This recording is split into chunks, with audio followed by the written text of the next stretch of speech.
And it was the residential substance abuse unit. And they had all these people around the table, and then they put some, they had spotlights, and they put them on me, and so the rest of the room was like this. And so I was like, is this an intervention?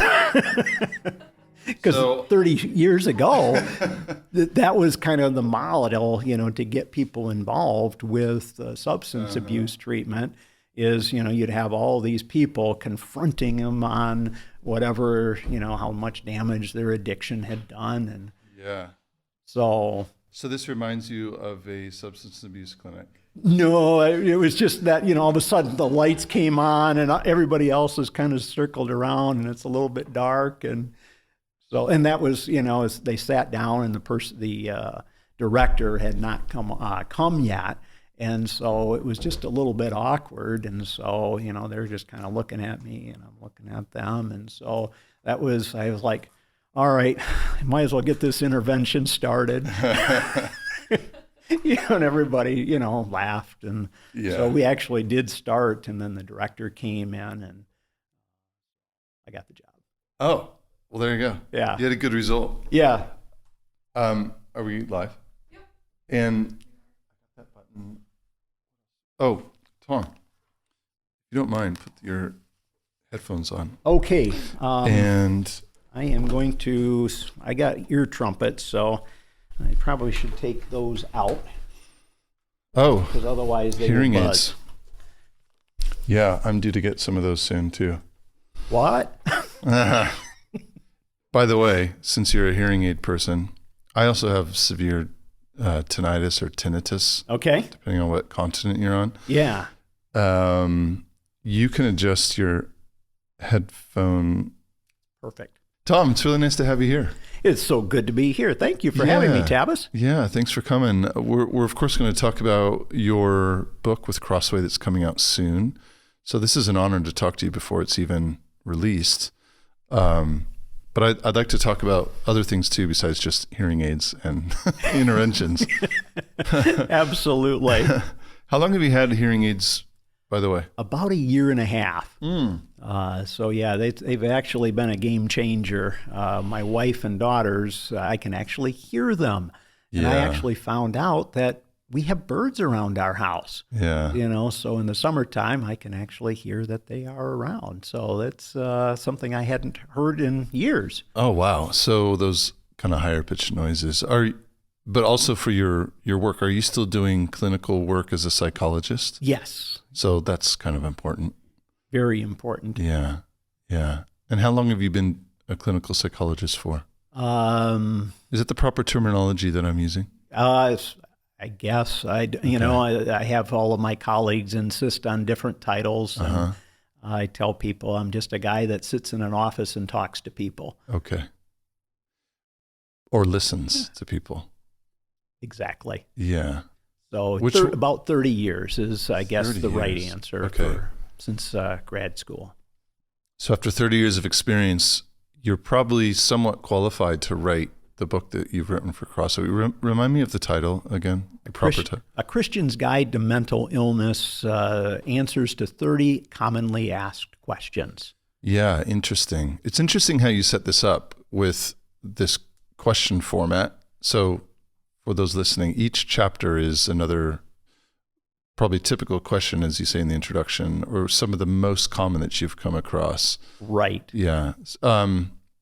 Just walk me through a couple of those so that we know what are some of the most common questions that are asked in your counseling sessions, or that from a Christian perspective in particular, people want to know about mental illness. Probably one of the first ones that comes to mind with a lot of my Christian patients has to do with, if I have depression, does that mean that I'm in known sin? Am I harboring sin? Is it sinful to have anxiety? Is it sinful to have a bipolar disorder? And something that people have really struggled, if they have enough faith, that should have been enough to cure their ailment.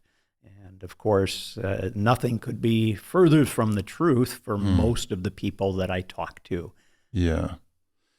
Wow, interesting. So this brings to mind some people that I know I'm from Los Angeles originally, and have quite a few friends from my time in more of the, I would say, charismatic, kind of even broaching into the Pentecostal realm. And what some of those people are still struggling with is this thinking that, oh, this eye twitch that I have, or even some quite severe injury or chronic condition, I'm talking about physical. Correct. Or physiological, maybe is the better term, is it's a lack of faith. And that's the reason why this has persisted and why I can't, why this hasn't been healed or gone away. But what you're saying is that this is also in the realm of mental illness or mental health, which is, we can get into that terminology maybe next question. But yeah, that's interesting. So people that may not consider themselves charismatic, or maybe they're, confessionally reformed. This thinking has... And that's the same idea, isn't it? It is. I don't have enough faith, that's why I'm OCD, or that's why my son or I am autistic, or whatever the thing is. Correct. Really? So you've encountered this quite a bit then, it sounds like. Right. I have. There's... Like you don't have enough faith. That's why the problem is there. Correct. Or that there is some kind of sin that you've been harboring that you have not yet confessed. And so some may, view this as a judgment of the Lord on, their unconfessed sin or not walking closely enough with the Lord. Yeah. Yeah. Or demonic activity. Is that another one you encounter at times? I don't encounter that so much anymore, but certainly in the early 90s, that there was an awful lot of emphasis on the diagnosis of multiple personality disorder. I think it's certainly in psychology, we go through waves or the diagnosis du jour, and that one was pretty popular throughout the 80s, throughout the 90s. And while I think I have seen folks with demonic activity in their life, it was certainly not as many as had believed that was going on. Yeah, yeah. Is that working okay for you? Yeah, it is. Oh, good. Closer. It's coming out a little quiet. How was that? That's great. Thank you. Abby's like the best producer ever. Love it. Thank you. So here's a question I've been wanting to ask you since you and I talked a few months ago about coming in. Is this this thought, and I think it's quite persistent in Christianity, especially in certain circles, is that there can be no synthesis or marriage between psychology and biblical Christianity. And as you probably know from experience, that has manifested itself in certain ways, such as I guess we could call it the biblical counseling movement, which I was exposed to in seminary, which was very much, what was that? The J. Adams stuff, which is very much... Nouthetic counseling, I think. Nouthetic counseling, that's right. Which was essentially saying, again, I'm not putting any judgment right now, but this is what I was told and we were taught is the Bible is sufficient for everything in your life, including psychotic or mental situations or illnesses, however we want to define them. So my question to you then, Tom, is how do psychology and Christianity work together from your experience of 30 years of doing this? Well, first of all, I am a Christian. I am a child of God. And so the Bible is the complete rule of faith and love for God, for our neighbor. And that certainly doesn't preclude that we don't use other tools in whatever trade that we're in. My father, during his working years, was an accountant. And in the early years, before calculators, he had a great big adding machine. Later years, he had a computer, and that was the tool of his trade. For the treatment of, let's say, skin conditions, a dermatologist may have a Mohs procedure with this very expensive scientific equipment. In the world of psychology, we have different techniques that we use to apply truth in a person's life and help them to overcome the ailment or the illness that they may be struggling with. Okay. So psychology as a tool, not necessarily a philosophy. Yeah, so maybe it's hard for people to grasp the scientificness of psychology because there are no machines, or are there? Or tools like a scalpel, for example. You can't open up someone's brain. Well, you could, but it's not like you can kind of go in there and reset some gears the way you could fix someone's ACL or a heart valve. And so there's a mystery there. And maybe that's part of the problem. That may be some of it. I think certainly psychology has been used for an awful lot of discrediting of Christian faith. And in the hands, I guess, any tool in the hands of somebody that wants to use it destructively, it is very dangerous. Now, we do have medicines that can be very effective and, as I put it, give people the competitive edge to make the changes that they need to.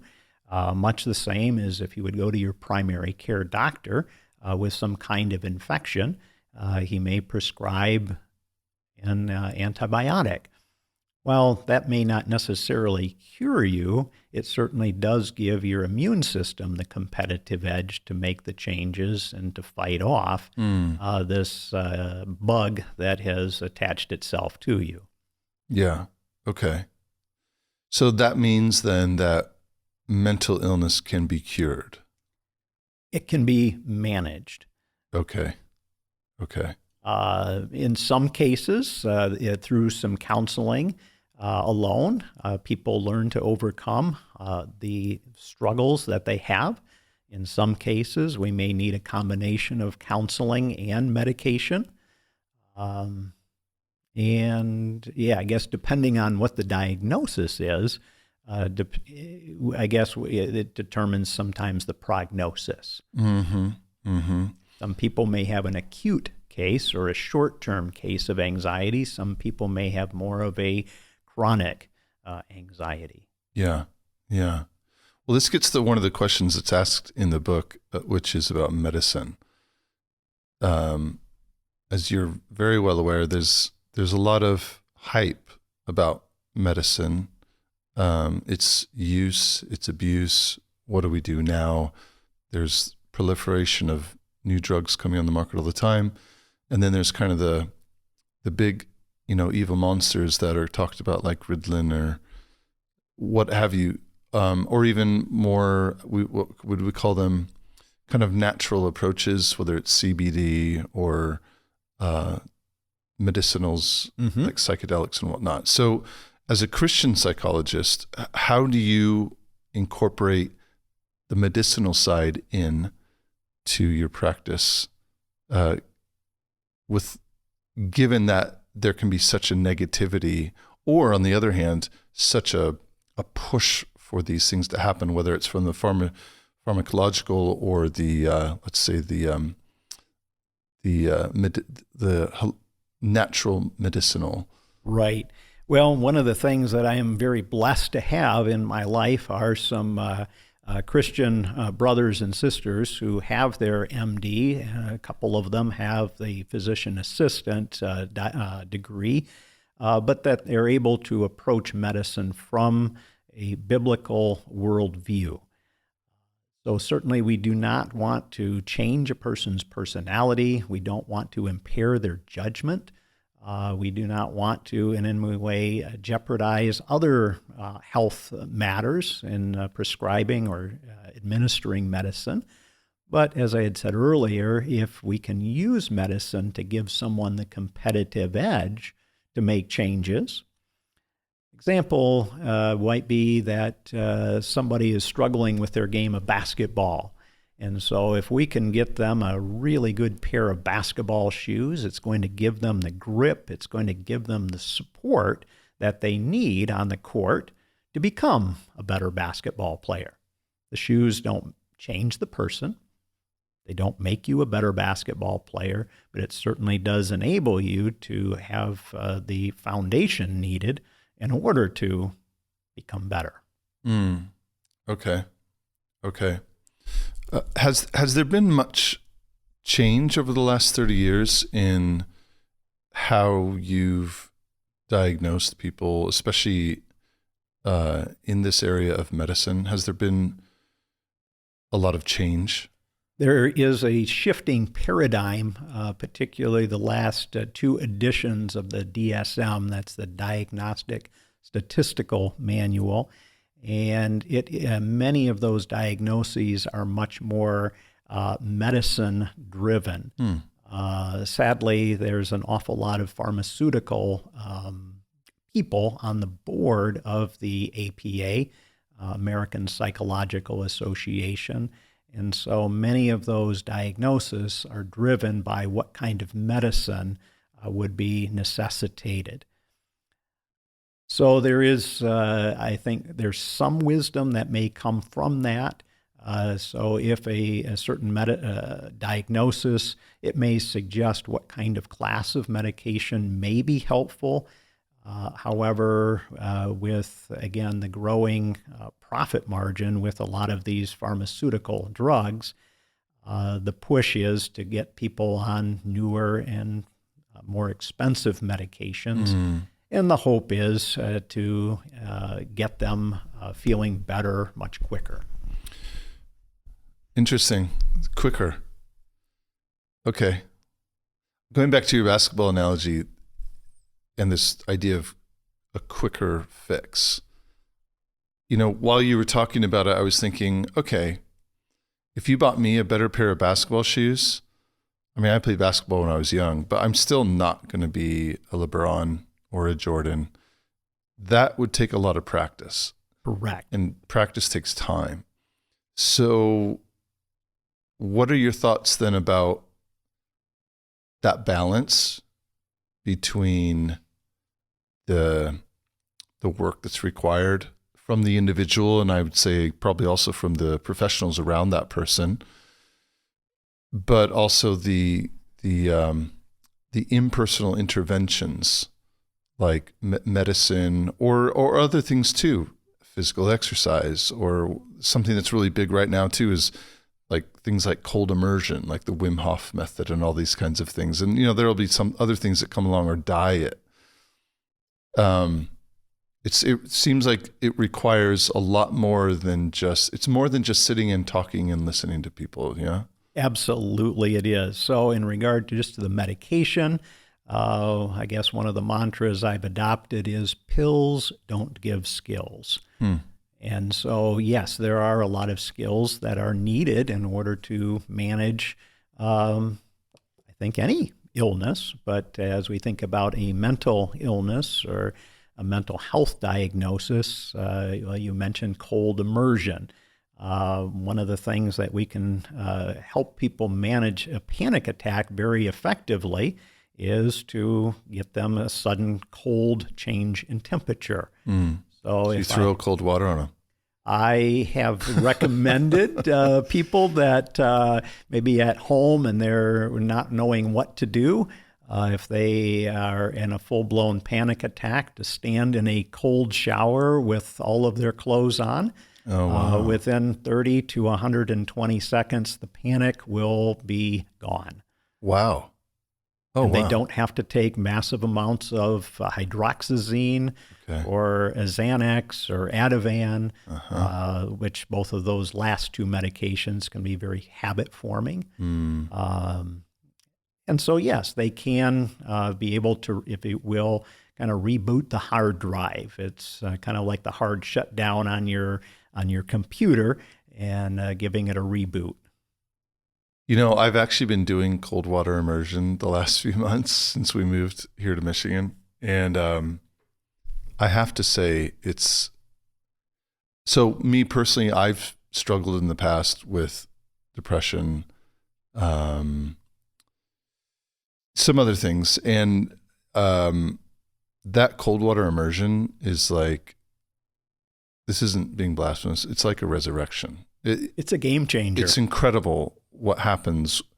It's so hard to get in, especially because it's wintertime now. And so the one that we have is like this old, it's kind of an old unused jacuzzi tub that I just fill it with water.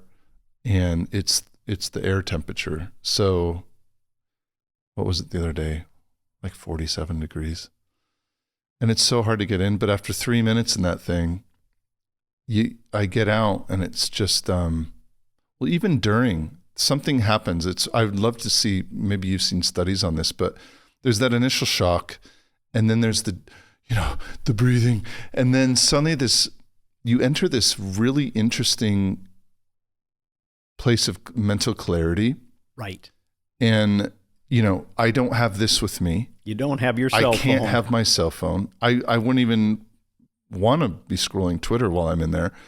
And it's all about this. It's almost like it's all about surviving this moment. That's exactly right. It goes to this pure basic instinct of just survive, just get through it. And then when the timer goes off, I almost don't want to get out. Right. And then I do. And that I've heard through others like was it Andrew Huberman, and who does a lot of kind of the more clinical look into this about raised dopamine levels and other things like that. So in a way, it is medicinal. It is. It's just in your own medicine, God-given medicine. Correct. Interesting. So I would think as a Christian psychologist, is that something you and other Christian psychologists are quite keen about, is what has God already given us besides Scripture, but in just the other revelation, natural revelation, the things that he's given us internally, or that pool of cold water he's given us outside, waiting for us to die and rise again, as it were. Absolutely. Metaphorically. Right, yeah. Absolutely. We look at all of the good gifts that God has blessed us with and determine how do we best use those. And that would include other things too. I mentioned diet. But what about, and this, I'm going to use this as a segue to touch on some other things you talk about in the book, but, I mentioned a few things, medicine, diet, exercise, and, these types of One of the things that I refer to is the three most important pills, if you will, and I can put those in air quotes, that you have to take before you would go to the pharmacy. And what we're talking about is regular exercise, proper nutrition, good sleep habits. So those three. And would you add a fourth, which would be along the lines of community? Absolutely. Well, that's certainly all part of that, isn't it? Okay. Because that was where my question was going to go, is what is the importance of the community that person is within? And I would include their church, their immediate family. Amen. And then outside of that, of course, colleagues, friends. Right. And particularly like with exercise and nutrition, those things are best utilized or enjoyed in the social context. And I think certainly doing those things with others is probably the single most important factor in determining consistency. So if every evening I'm sitting down with my family for a meal, if every 6 o'clock in the morning you and I are meeting on the corner and we're going to go for that 5K run, I'm not going to let you.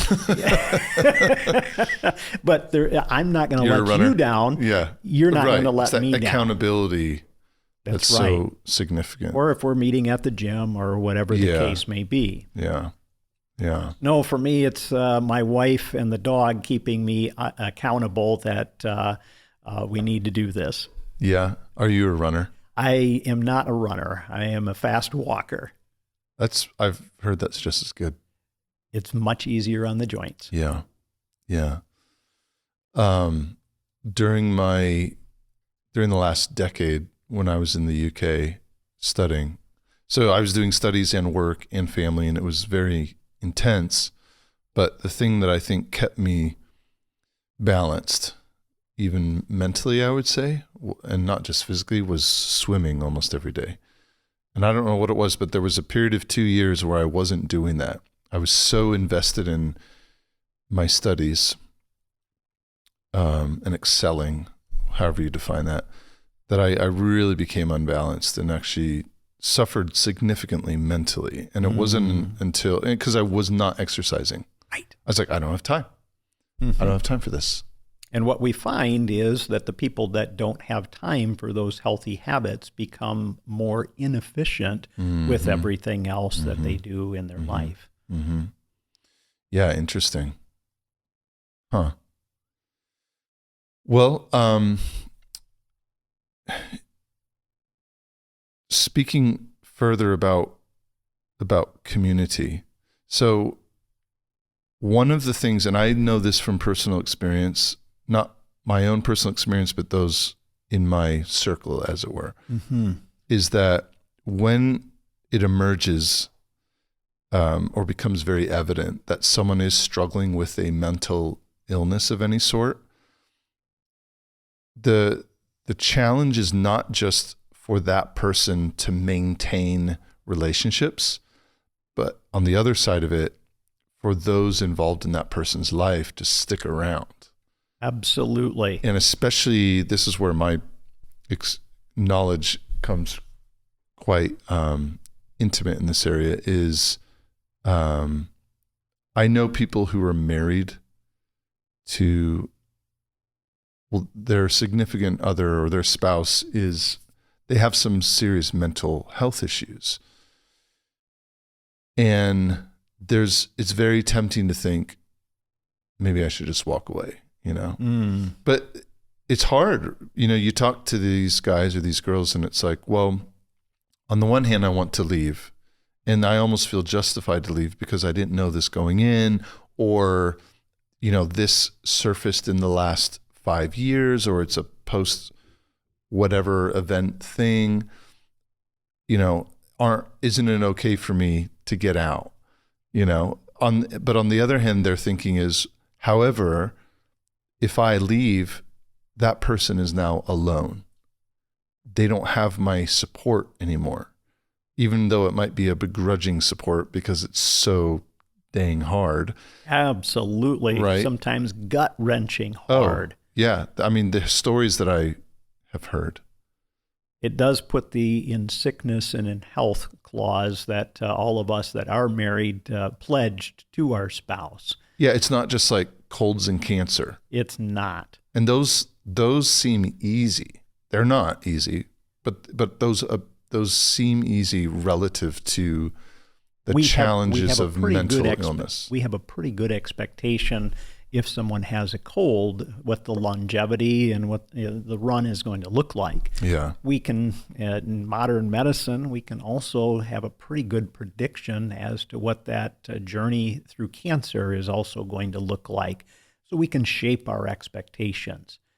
But in many cases, mental illness is a wild card that we may seem to be gaining on, and then for some unexplained reason, it takes a turn for the worse. Oh, interesting. So, and I think probably in my own life and with the many folks I've seen through my counseling practice, it's the unpredictability in any area of life that makes us feel unstable, or it makes us feel like we're about ready to come unhinged. Yeah. So why isn't mental illness a sin if it causes someone to sin? It can be an opportunity to sin. So much the same as any other illness, it can present opportunity to dishonor God. So like when I have a cold and I'm a man and colds, they kill me, I'm done for like 3 days. My wife knows this. For some of us, it seems worse than childbirth. I would never say that, Tom. You said it. My wife has assured me that is not the case. But I know that when I'm in that place, I'm much more prone to losing my temper, laziness, just being super grumpy and not being all good. We can be very despondent. We can have a severe case of the grumpies, and certainly that is not God-honoring. Yeah. Absolutely perfect. Someone gets a chronic illness, and probably one of the first questions is, why me? Or that certain sense of resentment that sets in. Mm-hmm. I didn't ask for this. Well, of course not. Yeah. But with something like, let's say, let's pick a disorder. How about you set up a scenario, set up a context for me, maybe without naming names, but of a situation where there's some kind of a diagnosis. So we know that through the tools of clinical psychology, we've identified that, spouse A has some kind of mental illness. Spouse B is somewhat normal, if there's such a thing in your understanding. Well, more stable. How that may more be. Stable, at least at this picture in time. Indeed. So for spouse A who is manifest, we'll set it up for me. Like, give me a situation where you have spouse A and spouse B. Spouse A has a major illness. Depressive disorder. Okay, that's good. That's a good one. And how? Let's look at it from a few different ways. So number one is, how is that typically going to affect a marriage? Let's talk about that first, and then I'd love to hear how, as a Christian psychologist, do you deal with it? But in between that, there's a big question mark for me. When does it go? And this is going to lead to a much bigger question, which I think is coming. Is when is the handoff from Pastor Bill, who's like, "Hey Tom, I'm out of my lane, dude. Mm-hmm. I don't know what to do here." Right. I can't just throw Bible verses at people and pray for them. I can do that, but it's not fixing the problem. Right. Well, let's, if I can, just start maybe at the beginning of it. Let's say I threw a lot at you right there. Oh, it's wonderful. Setting up the question, I appreciate that. But let's take, I guess, a classic example of a husband that he is becoming more and more despondent, depressed. Let's say let's make it more colorful. Let's say he's just returned from duty overseas. He's seen some pretty gnarly stuff. He's lost some buddies. He's had post-traumatic stress. He's now having a transition back into civilian life, and he's kind of not the same person that left. When now wife has to deal with this. He's a Christian. So is she. They go to a great church. And he loves the Lord. Yeah. And absolutely. There's nothing about his testimony that would give shadows of doubt on that. But probably there's a book that was written many years ago about male depression, and I just love the title, and that is, I Don't Want to Talk About It. Mm-hmm. And so probably that sums up an awful lot of when men, particularly in our Western culture, I suspect, are becoming more despondent, more depressed. Withdrawing, shutting down is the typical response that I see. Mm. And that is also then, the reports that I get from, the wife, from the family. He's physically present, but he's emotionally absent. When there's an awful lot of activity going on, he tends to absent himself or withdraw from those situations. He becomes more irritable, maybe even having some angry tempers with little kids, to the point where the kids are a bit afraid of dad. Wife is not sure what happened because this is not the guy who I married. Let's add the PTSD part. Then, he may be waking up during the middle of the night with flashbacks. Perhaps he's re-experiencing all of the trauma. So not only is he becoming, more anxious about going to sleep, because I'm not sure when I'm, if you will, letting my guard down to sleep, what's going to be coming out during my sleep. So he becomes more and more sleep deprived. He becomes, the energy becomes less. His focus for attention becomes less. And it becomes this vicious circle of ever worsening anxiety and depression. Typically, yes, most of the folks that are coming from that military background can do an awful lot, and we might say, of self-shaming. They, have an awful lot of shoulds and oughts. I shouldn't be doing this. I ought to be something else. I ought to be able to handle this on my own. And again, one of those lies that we can easily get sucked into, which again fuels that vicious cycle of ever worsening depression, anxiety, post-traumatic stress disorder. So getting a pastor involved, pastors, they have their theology degree and they know their Bible and can do a great job in encouraging someone, being able to pray with them, perhaps even helping them with some basic communication in the marriage, perhaps putting them in touch with some other men in the congregation. Perhaps, you have that Vietnam vet that does well to be able to mentor somebody that has come out of a Gulf War situation, someone that has, successfully navigated through their own PTSD.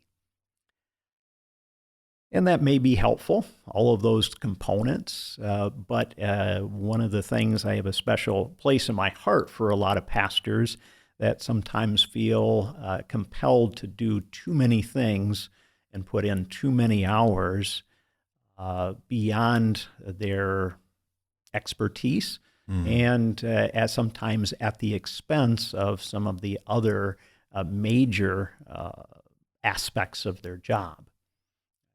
Think of several pastors that I've dealt with that involved in a lot of counseling cases, and their personal devotion time, their personal prayer time, their prayer time to intercede on a daily basis for their congregation, their sermon preparation, their preparation for teaching religion classes at church takes a back seat, and now the whole congregation is beginning to feel it. So probably for the pastor, knowing what their limits are, how often I can meet with someone, and then knowing when it's time to refer. I think of a couple of pastors that immediately come to mind. That for most of them, it's somewhere between 2 and 5 visits, sessions, pastoral visits. If they're not able to see some significant improvement within that amount of time, it's perhaps ready to refer the person to a higher level of care. So pastors having a Rolodex contacts for who can I, bring on board to help with this, whether it be a family physician, whether it be a social worker or a psychologist, being able to refer and hand the situation off to someone that can dedicate more time, and perhaps that is their expertise. Wow. So I would assume though that most individuals, and maybe I shouldn't say especially men, but maybe that's true, would prefer just not to deal with it. And that, yeah, as we refer, even if they get a diagnosis. I know a person who recently got a diagnosis for, well, multiple things: autism, if I can remember, OCD, high anxiety disorder, and maybe a few other acronyms thrown in there. All of those diagnoses generally do go hand in hand. Yeah, but the attitude is, well, what do I do now? I feel powerless over all of this, and perhaps if I ignore it, it will go away. Well, yeah, well, I kind of knew this all along. That's just who I am. So how do you counsel people, not in these specific areas of mental illness, but should these people be finding help, or is this just the way they are and they just need to get on with it? Well, we're always interested in, what is the level of impairment of functioning. Okay. So that's the criteria then. That's probably, one of the most common criteria. So going back to, this example of this young dad that has depression, perhaps PTSD, if he's not functioning well in his job, he's not functioning well in his marriage or in his home, all of those are, if you will, warning signs that says we need to get some help. So the way I think about those are kind of like those red lights on the dashboard of our car that alert us we have a problem, and if we don't deal with that particular problem, it's going to turn into a much bigger issue. Mm-hmm. One of the things that I used to do when my kids were small was driving much older cars. And there's a couple times where I did ignore that red light on the dashboard, only a few days later to be calling the tow truck. I knew better. I didn't do better. And it cost me a breakdown. And that's a lot of times what we're looking at with folks. If the situation is impairing functioning, things are not going well, they don't generally get better on their own. So a breakdown can look like a nervous breakdown, or suicide, or all of the above. Dissolution of a marriage, all these things. All of those things. Loss of job. Yeah. I certainly have encountered all of those situations. But the old term was nervous breakdown. I still kind of like it. But there is that sense that someone is under such great amount of pressure that it feels that they have just been broken in half.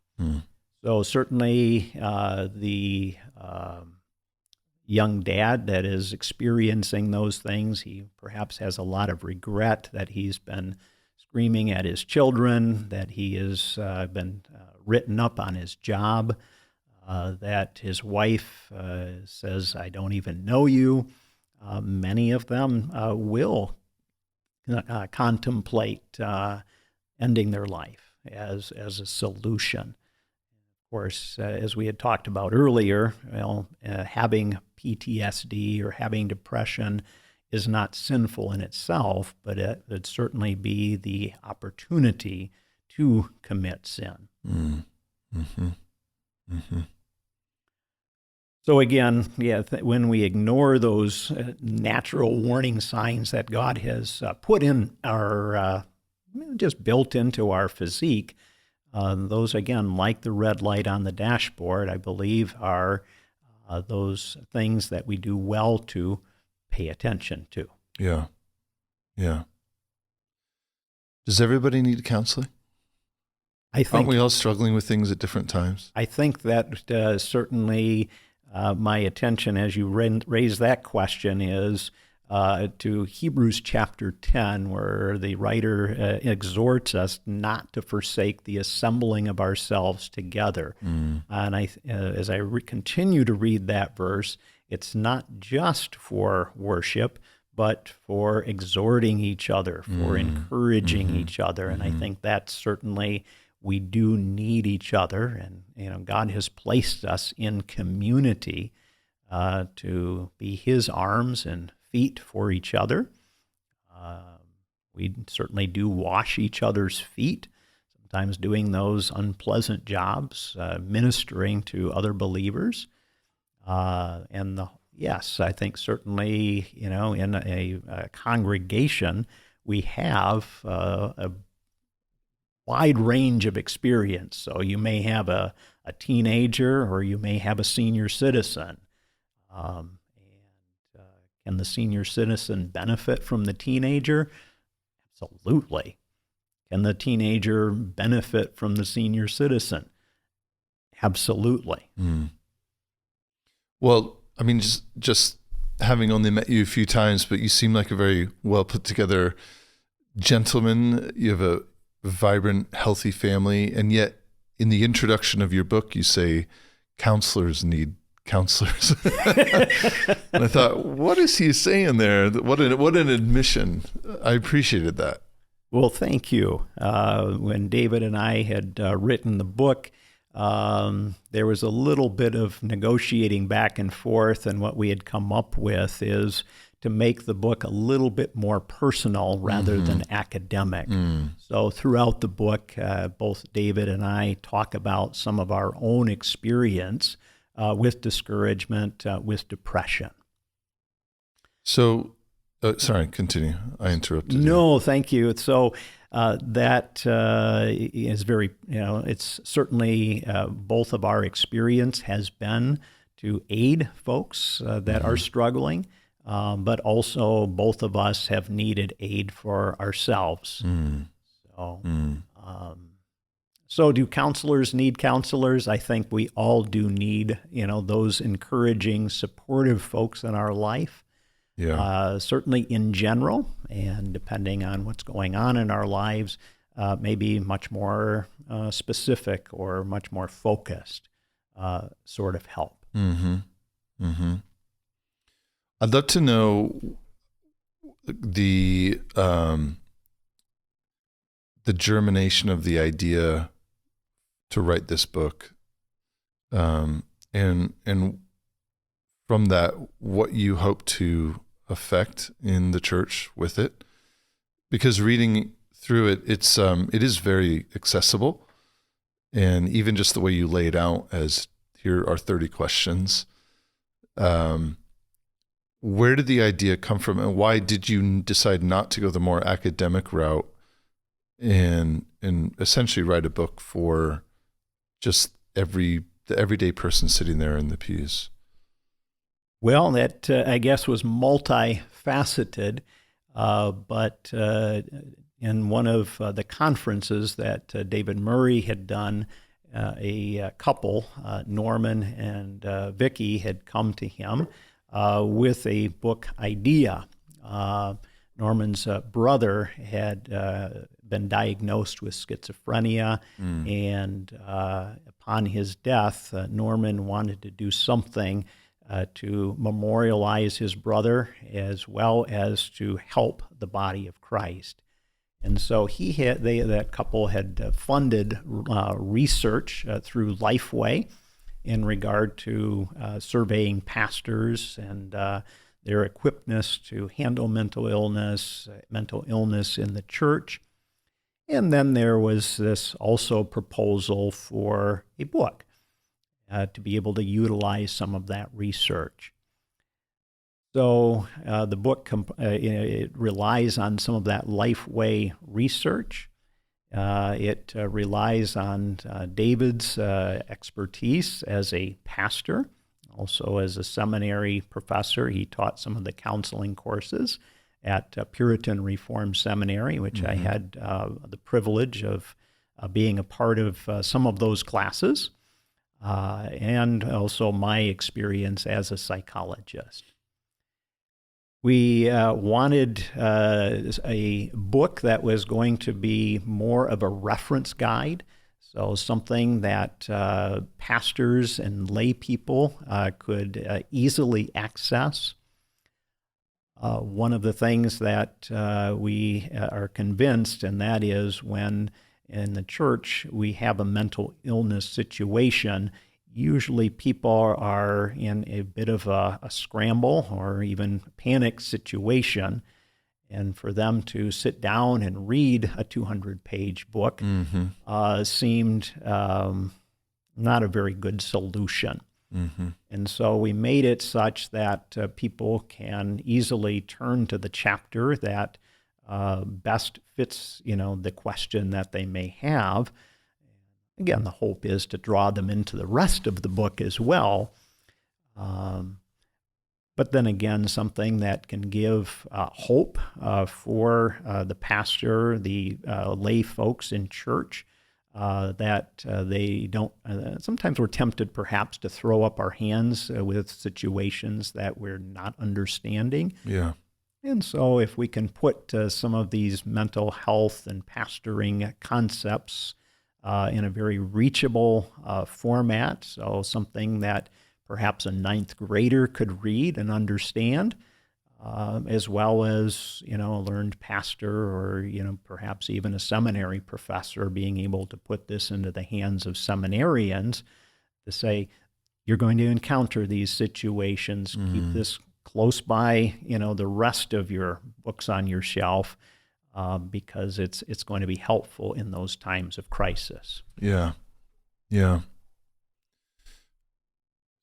Well, you limited yourself to 30 questions, but I'm assuming there are many more. I think that there probably are a lot more specific questions. Okay. So you took more of a general approach this first one. Yes, sir. And I say this first one because I'm thinking there's probably room for many of these, especially if you start to drill down deep, for example, into medicine or specific mental illnesses, into interpersonal relationships and so forth.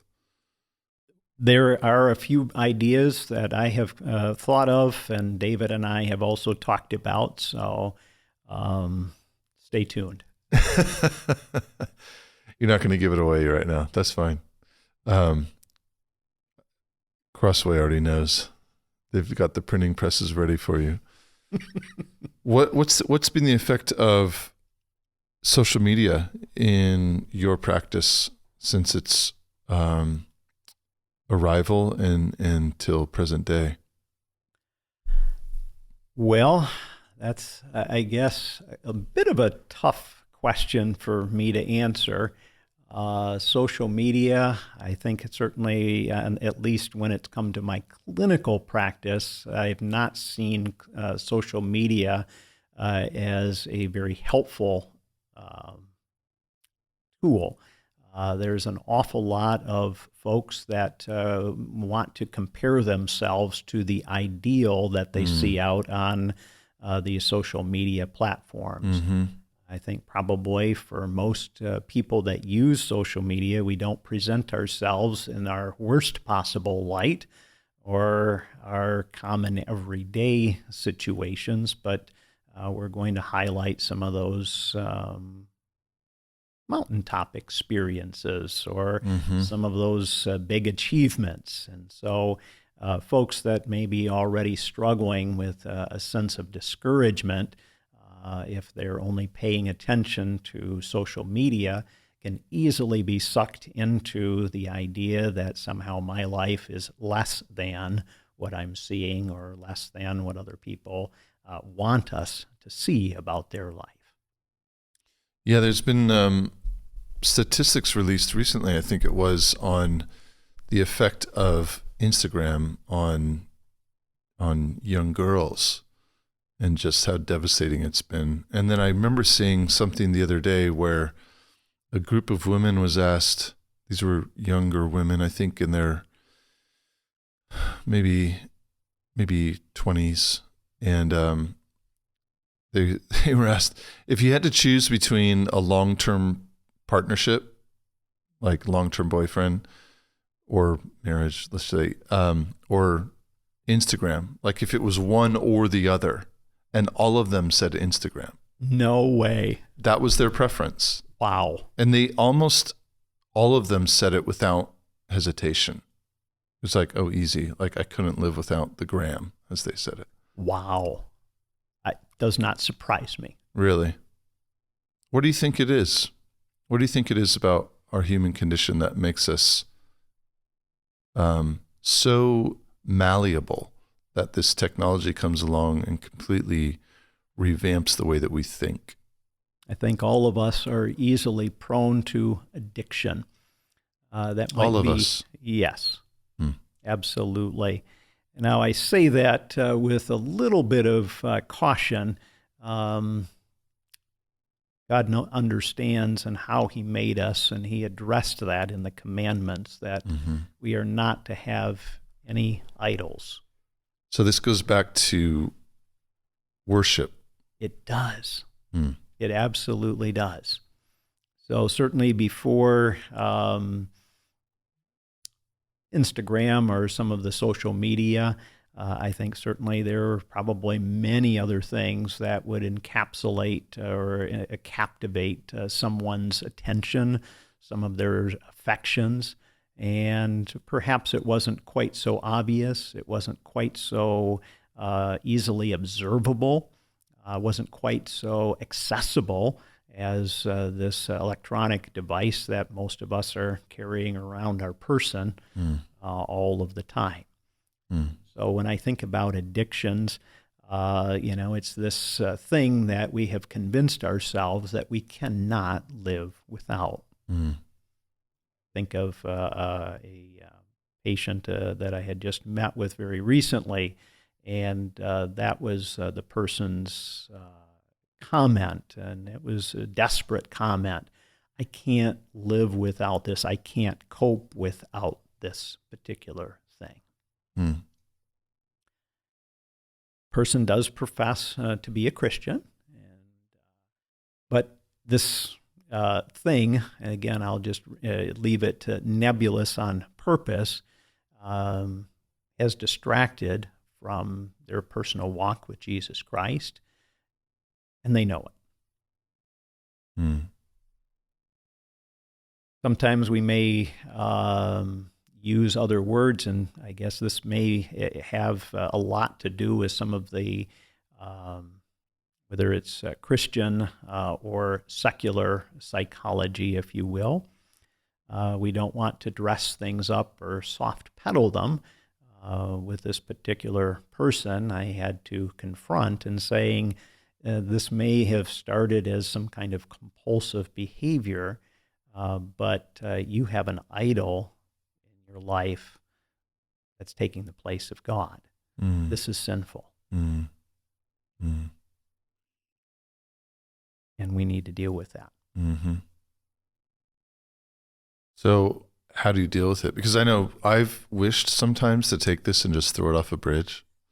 By the way, my daughter put a mermaid and a heart, so that's why those are on there. Oh, very nice. No, don't say that. Don't say that. I had a dog. That was manly. Yes.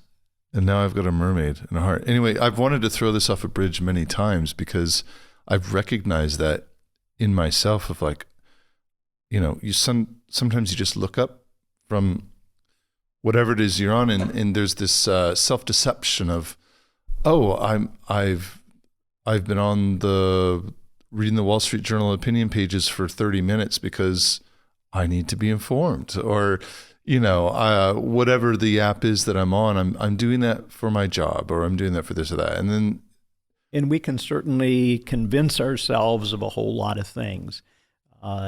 Previously, we may have just watched 30 or 40 or 2 hours worth of television, or we may have gotten lost in the pages of the Wall Street Journal. It's the same thing.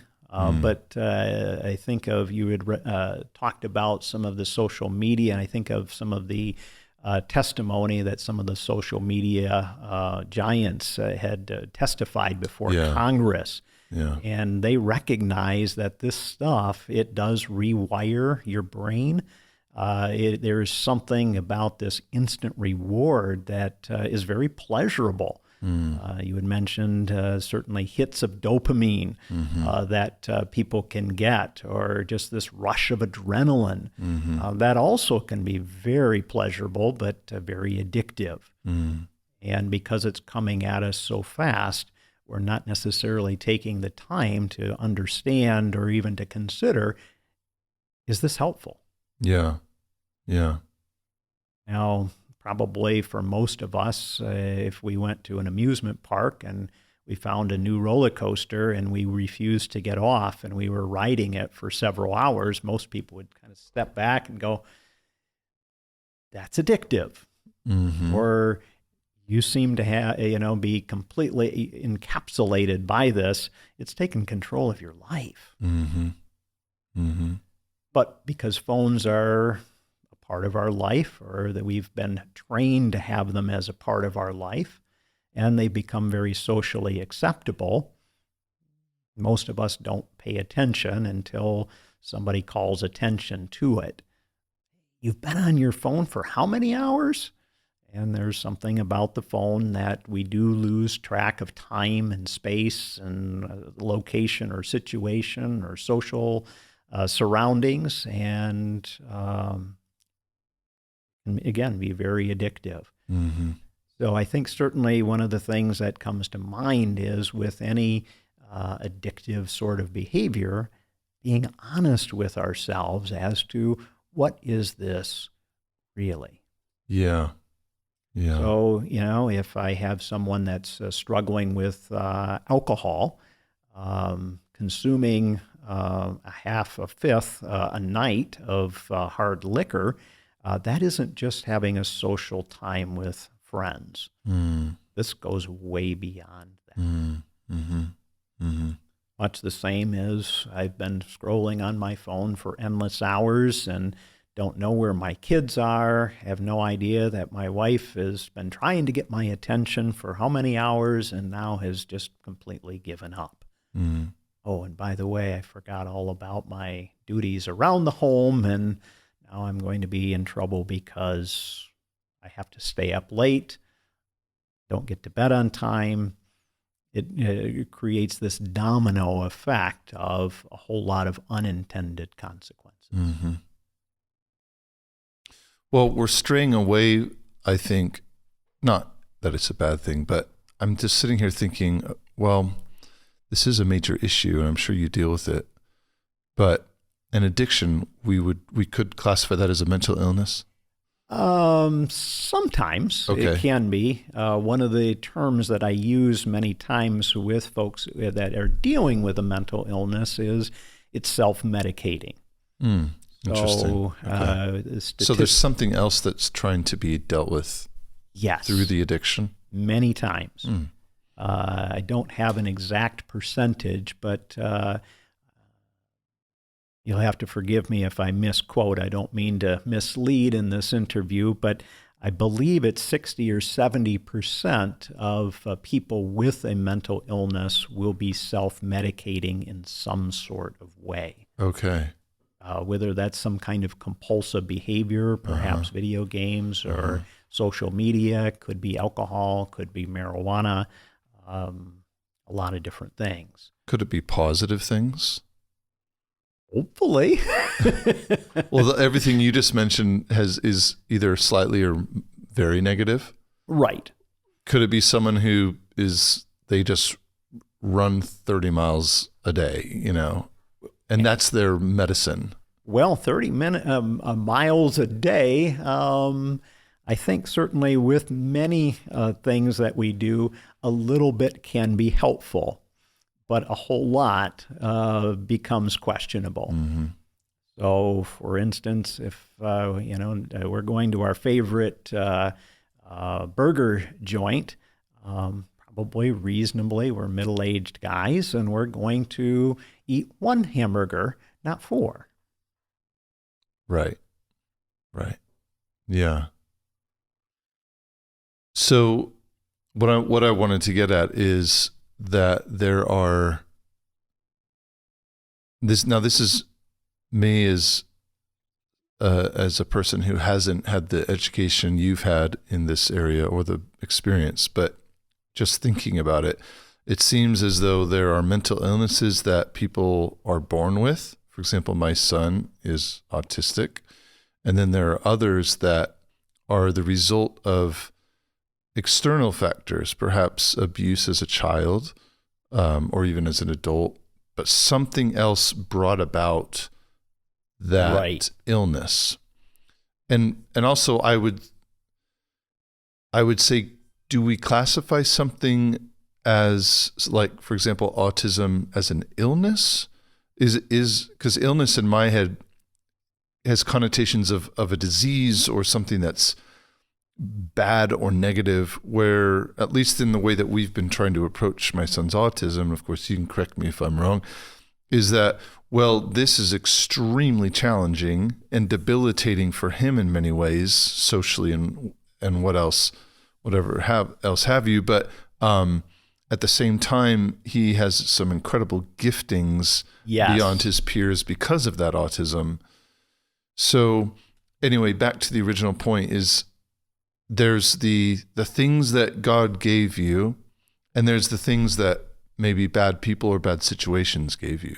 Yes, that's correct. Although, as a Reformed Christian, I would say God is sovereign over all of these things, and he's made you that person that you are.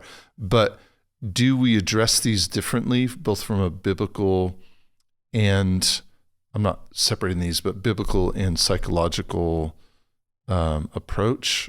Like, or are we dealing with these things in the same manner? I like the premise of that question. No, we are not dealing with them in the same manner. Let's pick on, let's say, autism. Mm-hmm. A person with autism,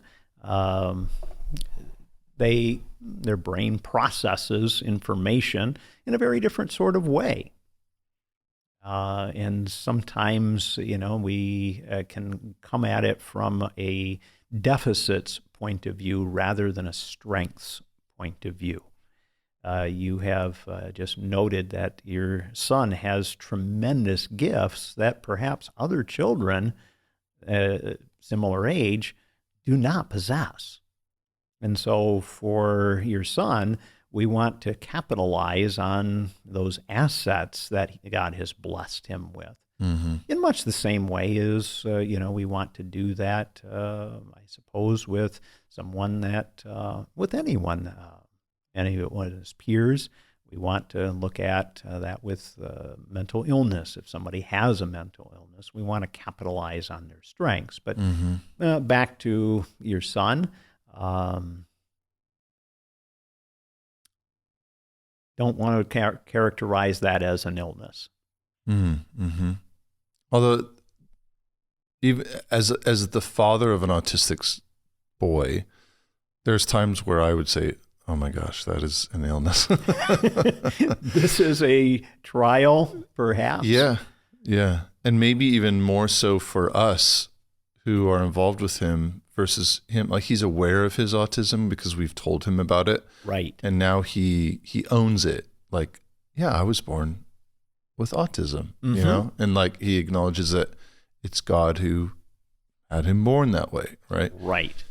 But, and understanding that his identity is not this diagnosis that he's been given. Mm-hmm.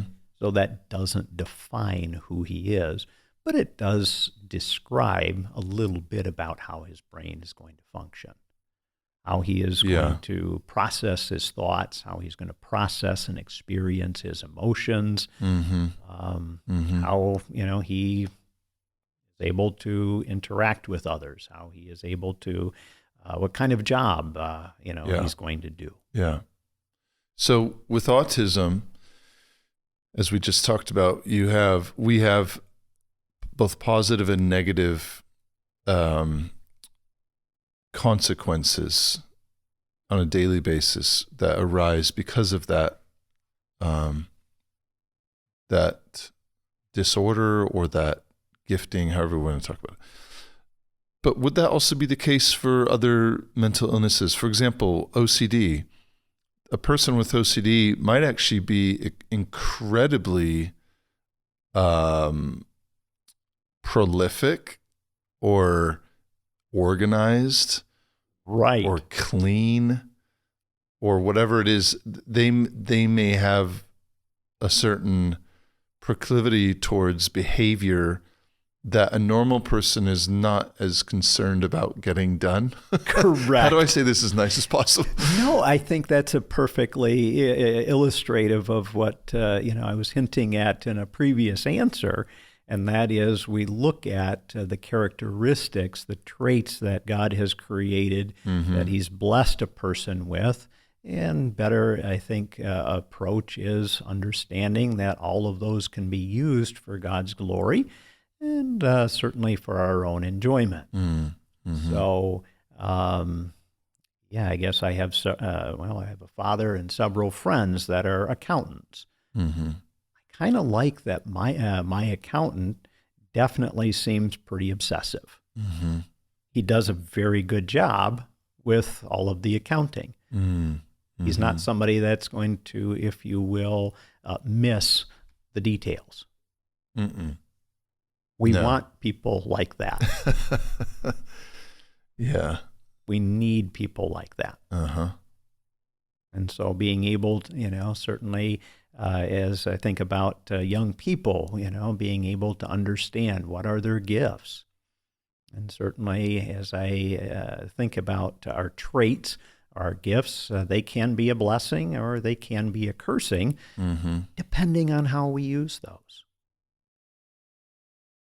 Yeah, it seems as though mental illness needs addressing only because we are designed by God to live together with others in community. If you were an autistic person living out as a hermit, who cares?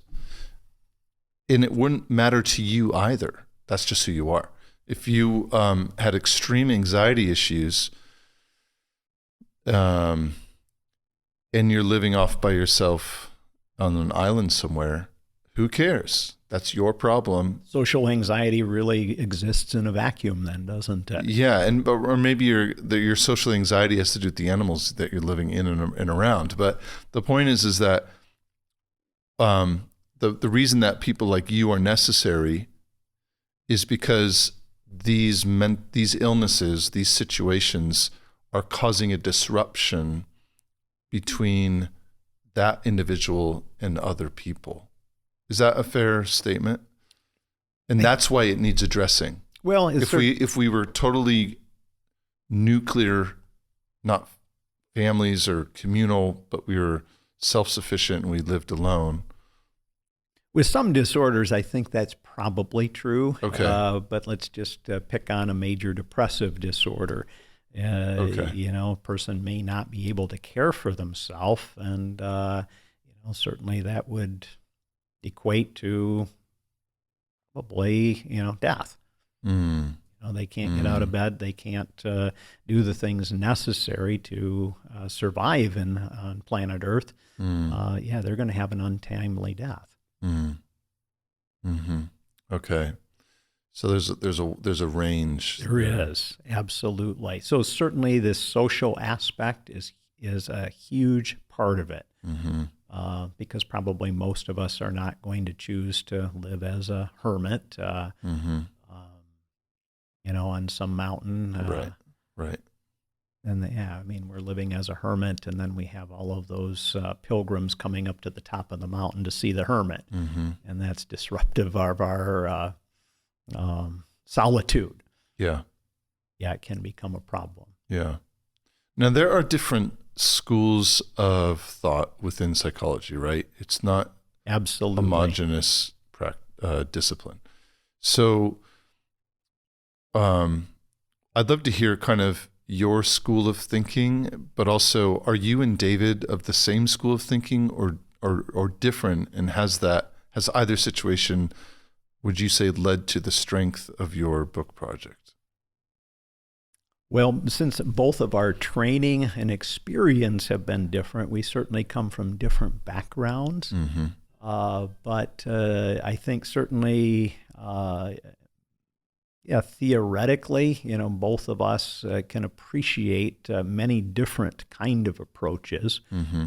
And certainly we can pilfer from different approaches in order to assist someone. Okay. So my training back at Wheaton College, probably psychodynamic or neo-Freudian. So it talks and a lot of understanding about those connected relationships, or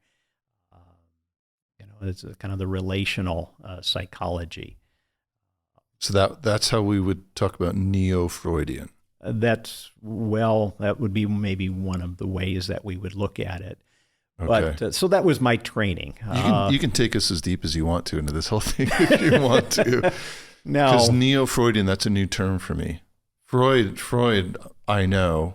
I mean, not intimately, but he gets a pretty bad rap. He had some pretty strange ideas. Yeah. And in Christian circles in particular, Freud can be looked at with extreme suspicion, if not hostility. So what is neo-Freudian then? Well, that they, for instance, some of his followers, we might think of like his daughter, Anna Freud, or Carl Jung, and they had some kind of new agey ideas. But they made some of his ideas that were pretty underdeveloped, brought them into a much more understandable way of thinking. Mm-hmm.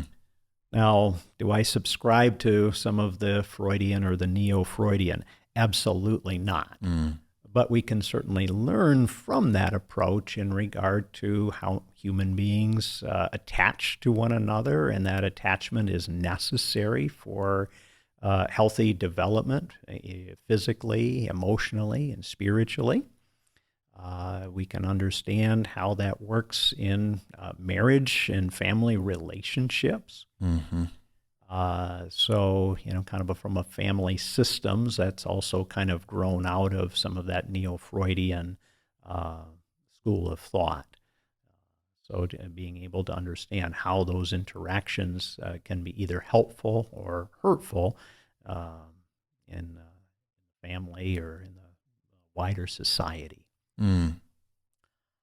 But probably what we've done an awful lot more of, David and I, and that would be more the cognitive behavioral therapy. So understanding that when things happen, most of us are going to have a thought, or we're going to assign some sort of meaning to that event, and as a result, where a feeling is going to be resulting, and usually that's when decisions for action also take place.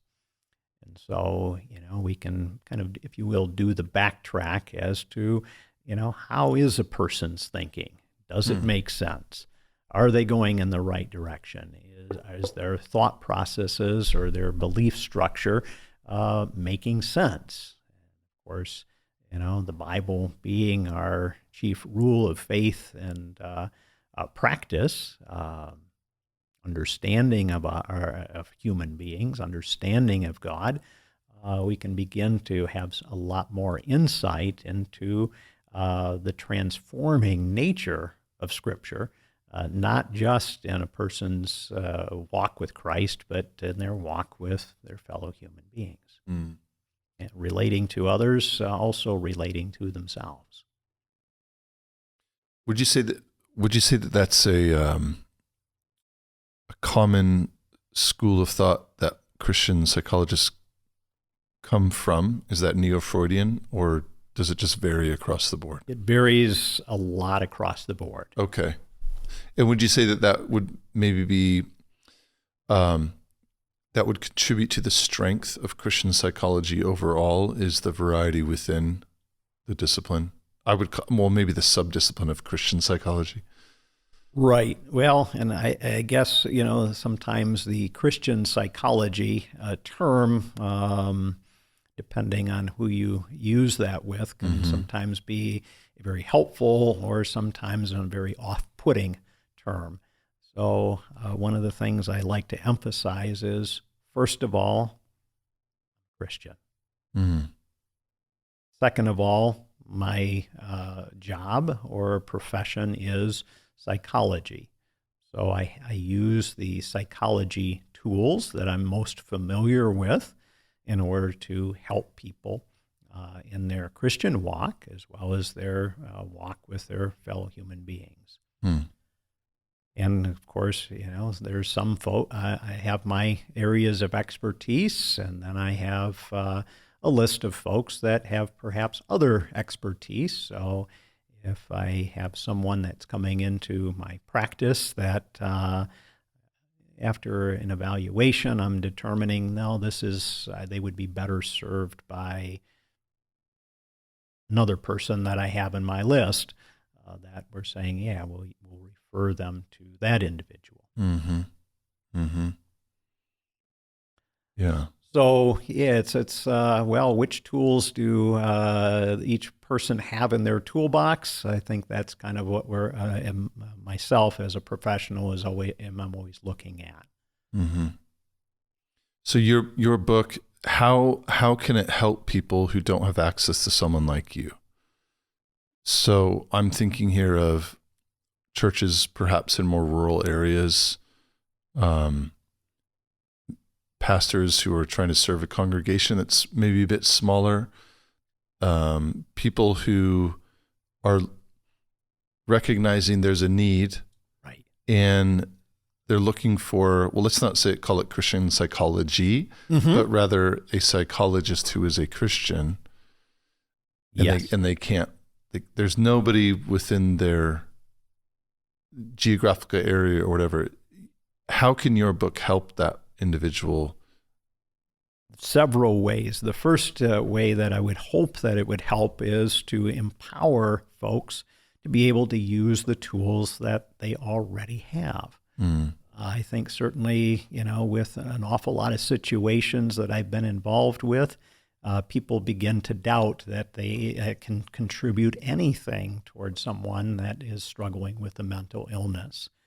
And as you've pointed out, that social support network is essential, regardless of whether they just stay within their local rural church or whether they're getting some outside help. We need a lot more support than just one psychologist, Christian, sitting in an office miles away. Mm. So the hope is to take away some of the mystery, some of the fear that people would have in springing into action. Second thing that I hope to accomplish, and that is to give people a sense of hope.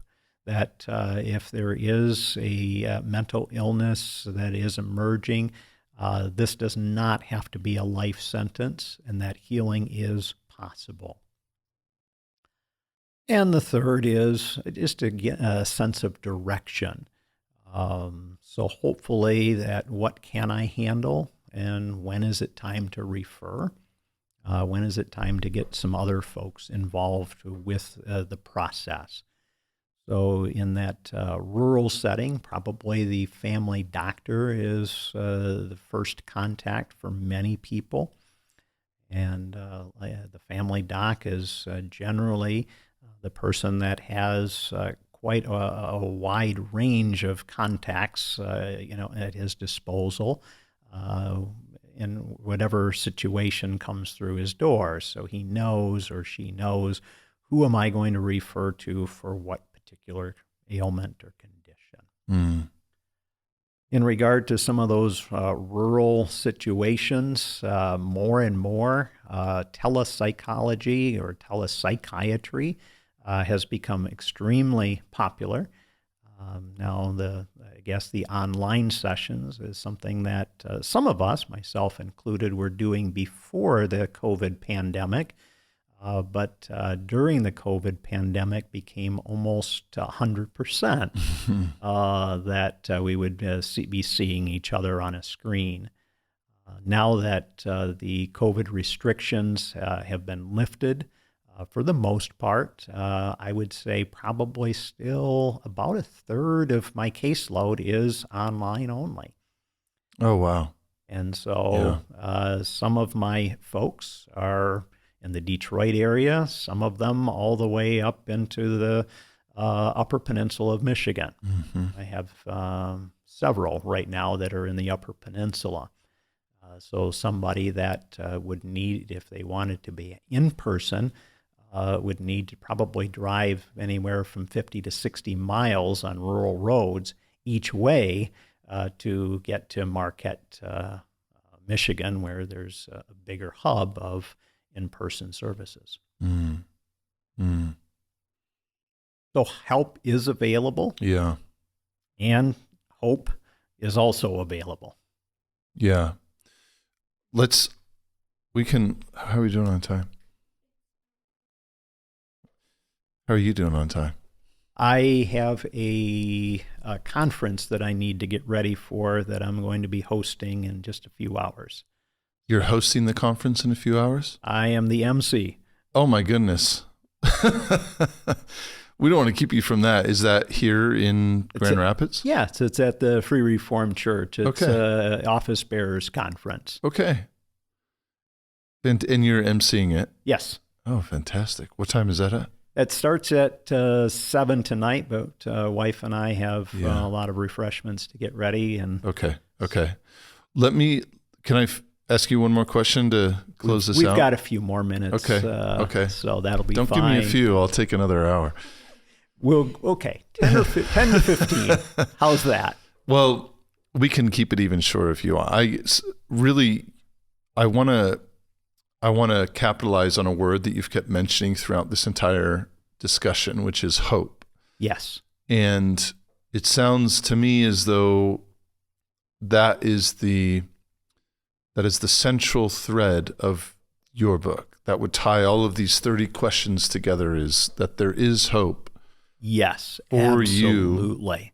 You, in the midst of whatever this mental health or mental illness situation is, capital H hope is there. Yes. Yeah. So, however, I'm going to assume that you see people who are not Christians in your practice. I do see some. Yeah. So they are one step removed from that hope. They are. And how do you deal with that? I mean, you have this amazing toolkit, of course, from your studies at Wheaton, from 30 years of practice. And yet there's this one tool that can only be used on a regenerate person. Right. So perhaps this is a question that might help pastors and or other psychologists out there, but that seems like a very tough situation. It is. I will have to say that in some cases, I do feel like I have my hands tied with some of the folks. One of the things I'm always very careful to do in the initial meeting or the initial evaluation is to ask a person about their faith background, their church affiliation. And it doesn't usually take people too very long, even though I have no religious artifacts in my office, to figure out that, I'm a conservative Christian. Mm-hmm. There are some that say, I don't think you're the guy for me, and I respect that. But then there's many that say, I understand that's your framework, and so that they'll certainly hear biblical references. And the hope is that in the same way that perhaps a Christian family doctor is not going to apologize for how they do medicine, right, how I do psychology, that is going to enter in. And the hope is that whether they, if you will, turn to Christ through this mental health crisis that they're in, or perhaps I have just been able to plant some seeds in the hope that God, His Holy Spirit, will work regenerating grace in their heart, perhaps at a later date. Mm-hmm. What about people who come in professing Christ, and yet it becomes apparent that they were maybe raised in the church and they're a nominal, or we would say unregenerate person who professes Christianity? Right. Would you say that those cases are harder sometimes than the atheist who comes in, for example? They can be. Okay. But the term that comes to my mind with everyone is gentle honesty. On your part? On my with part. With them? That's right. Can you tease that out a bit more? Well, for someone that perhaps does not have that personal walk, and I can talk with them very specifically in regard to at this point, the faith seems to be on the periphery of your life. That a daily walk, a personal walk with Jesus Christ does not appear to be part of your life. And that's going to, sorry to interrupt, but that might be, in your experience, that's something that would actually inhibit significantly their progress, right? With their mental illness. It can, yes, absolutely, and many times does. The other thing that I guess that I use is just the questions that I pose to the person that I want them to wrestle with. Sometimes we might say that I'm planting seeds of doubt in a person's mind. So, for instance, how they have been living, or asking them to think about how well is this working. I'm not going to ask it that bluntly, but asking them to reflect on the values that you've stated versus how that's being worked out in everyday life experiences.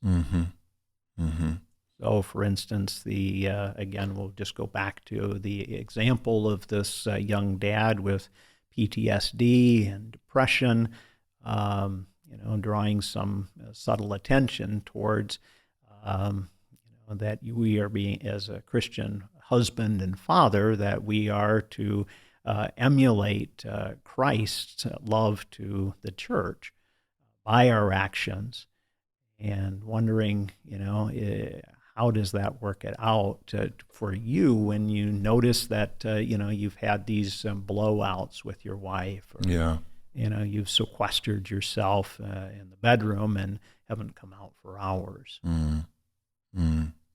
So being able to kind of play with, some of that, if you will, cognitive dissonance that most definitely is going on in the person's life, but shining a little bit more light on that and asking the person to pay attention to that.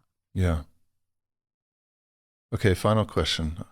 Well, it goes with the other final question I asked earlier about hope. Indeed. Hope is something that fascinates me, and it's something I thought a lot about during my studies in England.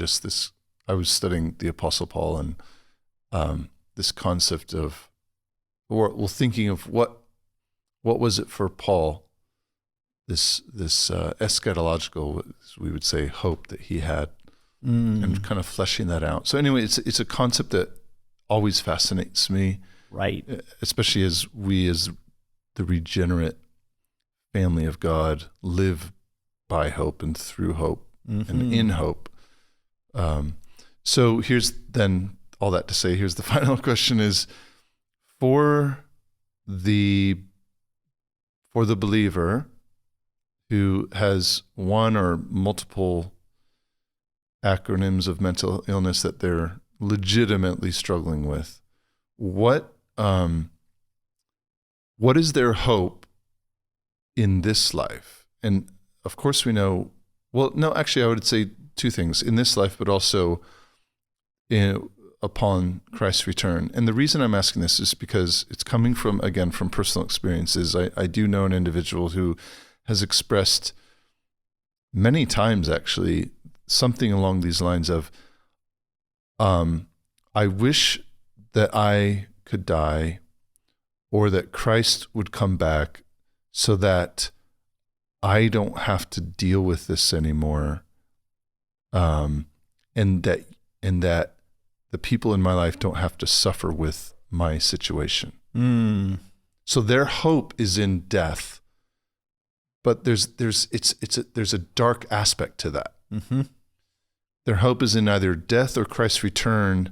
Yes, they anticipate his return as a Christian, as we all should as Christians. Well, we do as Christians. That comes natural to us as regenerate children of God. But for them, it has this whole other aspect to it of ending the suffering for myself and for others, preemptively, as it were, like before my time. I wish it was now. It's that heavy for them. So what hope does that person have? Through saying like through the tools that you and others are able to bring to the table. Tavis, as you give that question, I think we have at least another hour, maybe more, to talk about that. Well, come back. You're local. I'll have you back. I think of several, passages in 2 Corinthians where, Paul does address that. That he, 3 times had been requesting that the Lord would remove a thorn in the flesh. And of course, the answer was, my grace is sufficient for you. My strength is made perfect in your weakness. And so certainly the hope that immediately comes to mind in that is that, we have a high priest that has been touched with all of the nature of our infirmities. And he is seated at the right hand of God, making intercession for us. So we have a high priest, Jesus Christ, making intercession for us. We have the Holy Spirit making sense of those sighs and groans and presenting those to Jesus. So kind of that twofold advocacy with the Father. And certainly we understand that, all of the trials that are ordained by God for our sanctification. So